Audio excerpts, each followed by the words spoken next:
2023년 1월 4일 제1주차 수요 가정예배를 하나님 앞에 드리시겠습니다. 함께 기도하십니다. 온 세상을 창조하시고 이 세계를 보존하신 아버지 하나님께 감사를 드리옵나이다. 하나님 아버지께서 이제 새롭게 2023년을 시작하게 하셨사오니 올해는 하나님이 기뻐하시는 대로 살게 하여 주시옵소서. 그래서 하나님 앞에 거룩한 사명의식을 가지고 하나님이 기뻐하는 열매들을 맺어갈 때 정말 하나님께서 주의 자녀들을 복주시길 원합니다. 하나님의 자녀를 지켜주시길 원합니다. 하나님의 자녀를 지혜롭게 하시고 평온케 하심으로 올해가 끝날 때에는 풍성한 감사를 가지고 주님께 아름다운 믿음의 고백, 감사의 고백을 하게 하여 주시옵소서. 예수님의 이름으로 기도드리옵나이다. 아멘. 사도신경으로 신앙 고백하십니다. 전능하사 천지를 만드신 하나님 아버지를 내가 믿사오며 그 외아들 우리 주 예수 그리스도를 믿사오니 이는 성령으로 잉태하사 동정녀 마리아에게 나시고 본디오 빌라도에게 고난받으사 십자가에 못 박혀 죽으시고 장사한 지 사흘 만에 죽은 자 가운데서 다시 살아나시며 하늘에 오르사 전능하신 하나님 우편에 앉아 계시다가 저리로서 산 자와 죽은 자를 심판하러 오시리라. 성령을 믿사오며 거룩한 공예와 성도가 서로 교통하는 것과 죄를 사하여 주시는 것과 몸이 다시 사는 것과 영원히 사는 것을 믿사옵나이다. 아멘.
교회의 집사, 권사는 왜 있을까요? 우리들은 여러 가지 생각을 해볼 때가 있죠. 절에는 이런 게 없잖아요. 절에는 특별한 이런 것들이 없죠. 천주교 캐톨릭에도 별로 이런 부분들이 없는데 교회에는 집사, 집사님, 권사님, 장로님, 왜 이런 분들이 있을까요? 한번 이 부분에 대해서 같이 한번 생각해 보도록 하겠습니다. 같이 봅니다. 이튿날 모세가 백성을 재판하느라고 앉아 있고 백성은 아침부터 저녁까지 모세 곁에 서 있는지라. 너와 또 너와 함께한 이 백성이 필경 기력이 세하리니 이 일이 내게 너무 중함이라 내가 혼자서 감당할 수 없으리라. 아멘. 장인 이드로는 하나님의 신앙으로 바뀌어졌습니다. 앞전 상황을 이야기하면 모세가 출애굽한 이스라엘 백성들을 데리고 광야로 이동할 때에 장인 이드로가 찾아와서 하나님의 신앙으로 바뀌어졌고 하나님께 경배하였습니다. 자, 그런데 요런 모세를 바라보고 있던 장인 이드로의 눈에 하나의 중요한 문제가 보였습니다. 그 문제가 뭐냐면 이런 거죠. 사람은 셋만 모여도 갈등이 생깁니다. 어떤 사람들은 둘만 모여도 생기기도 하죠. 200만 명이나 되는 사람들이 모여 있으면 문제가 안 생길 수 없습니다. 자, 그렇다면 그들의 심각한 갈등은 재판을 해야만 합니다. 그렇다면 그 재판을 할 만한 사람은 모세밖에 없습니다. 그래서 모세가 백성을 재판해 주고 있었습니다. 자, 200여만 명이 재판을 받으러 올 때 얼마나 많은 사람이 정말 찾아올까요? 그러니까 문제가 생긴 사람들은 아침부터 저녁까지 굉장히 많은 숫자가 서 있게 되었던 것입니다. 자, 이러니까 모세는 법을 알고 있고 하나님의 뜻을 알고 있기 때문에 하나님의 법대로 바르게 재판을 할 수 있었기 때문에 이것은 또 가능했습니다. 자, 그런데 이것의 문제점이 당연히 드러나게 되죠. 문제점이 뭐가 될까요? 자, 기다리다가 지친다는 거죠. 많은 백성들이 재판을 받기 전에 아침부터 저녁까지, 그렇다고 해서 재판을 다 받는 게 아니라 그 다음날은 또 더 많은 사람이 몰려오게 되죠. 그 다음날은 또 더 많은 사람이 몰려오게 되기 때문에 사람들은 기다리다가 지쳐 쓰러지게 될 것이고, 역시 재판을 하는 모세 역시도 감당해내지 못해서 쓰러질 가능성이 농후하게 됩니다. 자, 그렇다면 이거 혼자서 할 수 있는 일은 없게 되는 겁니다. 이 말씀을 통해 드러나는 것은 하나님의 일들은 혼자서 감당해내는 것이 아닙니다.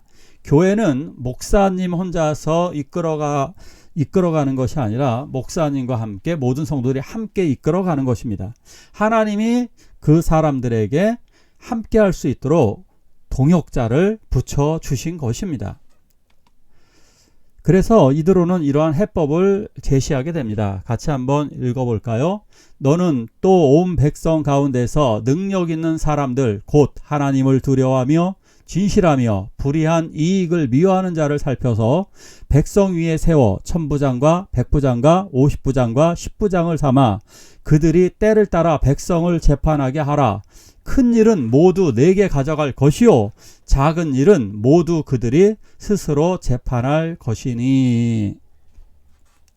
자, 일단 사람을 뽑으라는 얘기입니다. 사람을 뽑는 기준은 하나님을 두려워하며 진실하고 불의한 이익은 뇌물을 받지 않는 사람을 얘기합니다. 그러니까 공평한 사람을 이야기하는 거죠. 뇌물 받지 않고 하나님을 두려워하고 진실한 사람들은 뇌물을 받지 않습니다.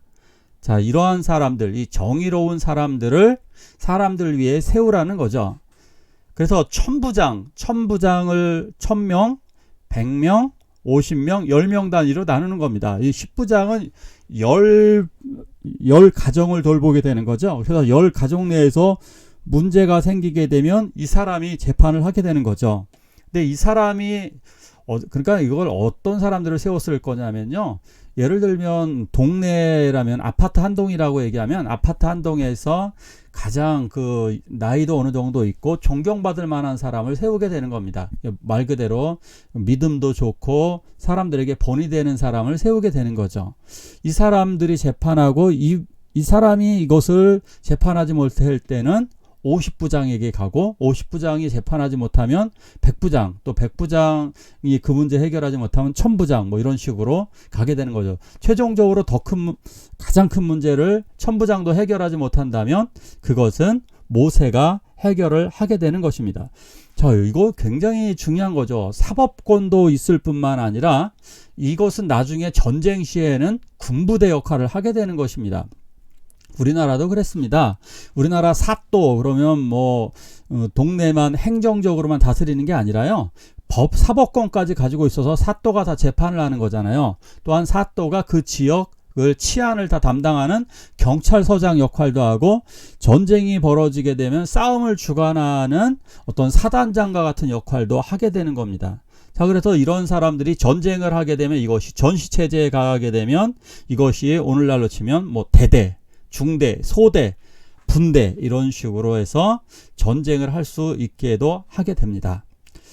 자, 또 같이 읽겠습니다. 이에 모세가 자기 장인의 말을 듣고 그 모든 말대로 하여 그들이 때를 따라 백성을 재판하되 어려운 일은 모세에게 가져오고 모든 작은 일은 스스로 재판하더라. 결국 모세는 이드로의 충고를 잘 받아들였습니다. 그래서 이 사람들이 알아서 이렇게 스스로 재판을 하게 되었습니다. 교회가 잘 운영이 된다라고 하는 것, 교회가 하나님의 뜻대로 되어진다라고 하는 것은 바로 이런 부분입니다. 목회자는 장로님을 세우게 되고 또한 집사님과 권사님, 때로 또 교회 학교를 위해서는 교사를 세우게 되고 또 각 기관들을 이끌기 위해서는 회장과 총무들을 선출해서 이렇게 뽑게 합니다. 그래서 각 기관들은 스스로 알아서 자기 기관을 잘 운영할 필요가 있습니다. 그런데 이것은 서로 연계되는 거죠. 연계되는 가운데서 스스로 해야 할 일을 잘 감당해야 그 조직은 성장할 수가 있게 되는 것입니다. 그러니까 교회에서는 장로님, 집사님, 권사님, 교사, 회장, 부회장이라든가 이러한 모든 분들이 자기들에게 맡겨진 역할을 잘 감당해내고 그것을 지혜롭게 처리하게 될 때 결국 거기서 잘 발전이 되게 되는 것입니다.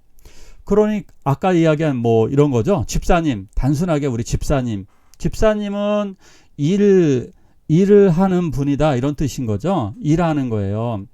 일하시는 분들, 권사님은 권면하고 위로하는 분들, 장로님은 교회의 어른으로서 교회를 책임지고 잘 돌보시는 분을 이야기하게 되는 것입니다. 그러니까 집사님들은 좀 더 이야기하면 일하시는 분들이라고 그랬잖아요. 그러니까 구체적으로 교회의 제반 업무를 나누어서 다 담당하게 됩니다. 자, 이렇게 모든 재직들이 자기들에게 주어진 직분을 잘 감당해낼 때 놀라운 기적이 일어나게 되고 그 조직은 안정적으로 성장할 뿐만 아니라 하나님이 기뻐하시게 되는 것입니다. 그런데 이것은 아까 위에서도 여기서도 보셨지만 아무나 되는 것이 아닙니다. 우리들은 뭐 이런 생각을 하게 되죠. 교회 몇 년 다니면 집사 되는 거 아니야? 예, 그렇게 막 뽑아놓으면 교회는 안 됩니다. 아주 신중하게 집사님을 세울 때도 신중하게 세워야 하고요. 모든 직분, 회장도 다 마찬가지입니다.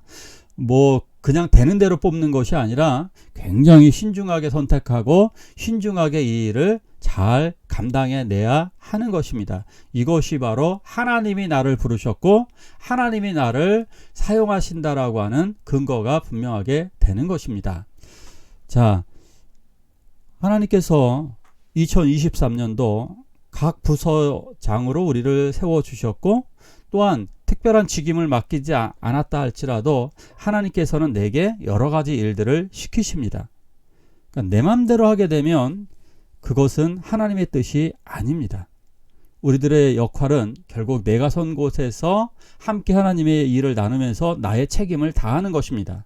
그래서 우리들은 하나님의 나라로 함께 나아가야 하는 것입니다. 우리들은 일을 또 나누어야 합니다. 함께 나누고 함께 책임을 감당해야 합니다. 내게 주어진 책임이 무엇일까? 다시 한번 꼼꼼하게 돌아보셔서 올해는 정말 칭찬받을 수 있도록 주의 종에게도 칭찬을 받으시고요. 동역자 같은 동료분에게도 칭찬을 받으시고 밑에 올라오는 새로운 세대에게도 칭찬받을 수 있는 주의 사역자가 되시기를 함께 기도하시기를 바랍니다. 이 시간 함께 기도하실 때 올해 내게 맡겨진 사명을 잘 감당하게 해달라고 하나님께 통성으로 기도하시겠습니다.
주기도문으로 예배를 마치도록 하겠습니다. 하늘에 계신 우리 아버지여, 이름이 거룩히 여김을 받으시오며 나라가 임하옵시며 뜻이 하늘에서 이룬 것 같이 땅에서도 이루어지이다. 오늘날 우리에게 일용할 양식을 주옵시고 우리가 우리에게 죄 지은 자를 사하여 준 것 같이 우리의 죄를 사하여 주옵시고 우리를 시험에 들게 하지 마옵시고 다만 악에서 구하옵소서. 대개 나라와 권세와 영광이 아버지께 영원히 있사옵나이다. 아멘.